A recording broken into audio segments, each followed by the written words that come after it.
Hello, ladies and gentlemen. So I'm talking about this video that I just saw, which apparently aired a day ago, and I'm actually recording this. Captain America Civil War doesn't need Zemo. And it's kind of interesting, and I bet I should watch this other video, but I'm just going to use this video right here. So he actually talks about the weirdness of Tony recruiting Spider-Man, aka Peter Parker, to go somewhere, and it's for me personally, I think I can go with it. Just like Peter can go with it, I can go with it. It makes perfect sense. Because, well, he has a proto suit, and that's the real messed up issue when it comes to his idea of changing Captain America Civil War. If everything started in New York City, the airport, which, okay, the only messed up part is then how does Spider Man get his actual cool suit? You want Spider Man to show up out of nowhere in his proto suit? That does not make sense. I mean, Spider Man is a neighborhood Spider Man.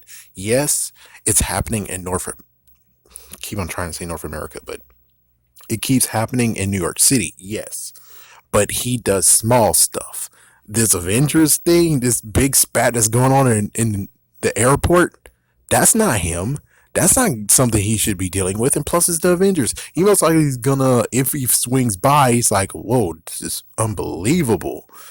And yeah, you could say that, oh, he's a Iron Man fan. He wants to go help him. But the thing is that I'm pretty sure that number one, he can't come out in the proto suit. Are you kidding me? He's going to be laughed at. He's going to be completely laughed at. People are going to be like, who the frick is this? Not to mention, it's a little bit more rippable. It really is. It can't take much damage, which means he could easily get his identity revealed by blasts and stuff. But of course, he is not a part of Captain America, so that's the good news. But still, though, it could be accidental blasts and stuff that happens, and his face gets ripped. His mask gets ripped, and well, lo and behold, oh my gosh, it's just a kid. And it's like, mm. Considering I'm coming off from watching the new Spider-Man TV show, and the episode is a two-parter of Spider-Man Unmasked, you can understand that I'm a little bit right there saying no, we can't unmask Spider-Man. I don't like it when Spider-Man is unmasked. Wow, that TV show, oh my gosh, it unmasked Spider-Man, but thank goodness it's just a little small group, but even so, it's still unmasked Spider-Man.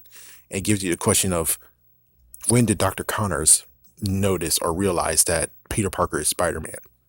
What the heck? But anyways, like I said in this one, is that I don't think it's weird. It makes perfect sense. Is that Tony Stark has been looking into him. He needed someone to actually help him when it comes to balancing the scale. So why not help Spider-Man? Why not actually help Spider-Man to look better than what he does right now? Because he doesn't have the technology. And we see what he has with technology right now. It's not that good. I mean, the goggles is good. The web shooters is good, but everything else is not good. He doesn't have all the technology to actually help himself out. So he did need someone to help him get up to par when it comes to villains that he's going to face in the future. So it's like, yeah, it's not good. It's not good at all.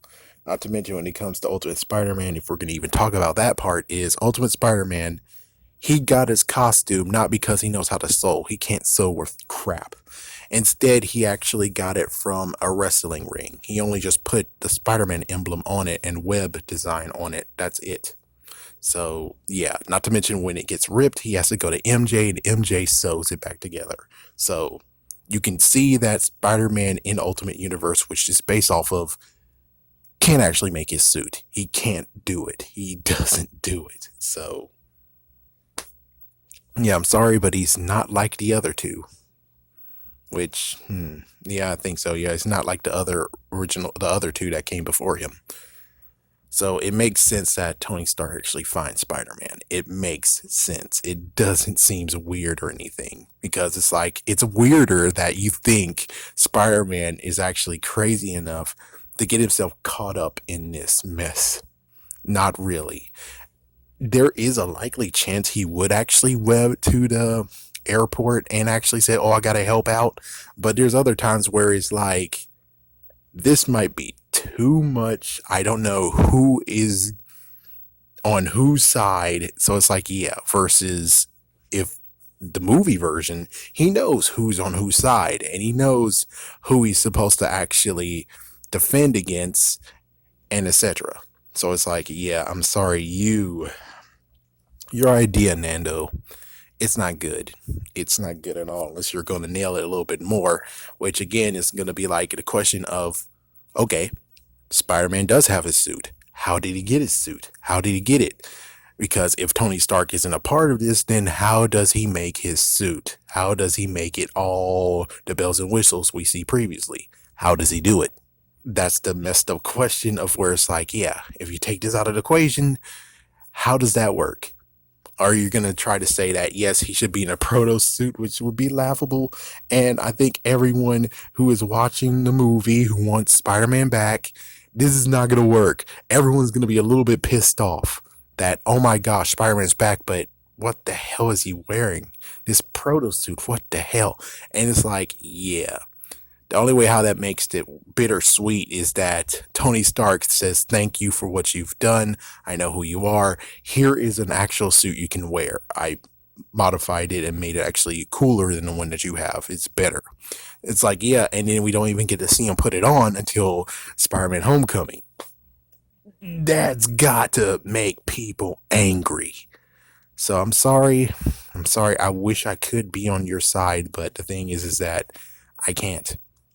Because I would be even angry. It's like Spider-Man's back. He's like, yeah, but it's not the person that we actually know.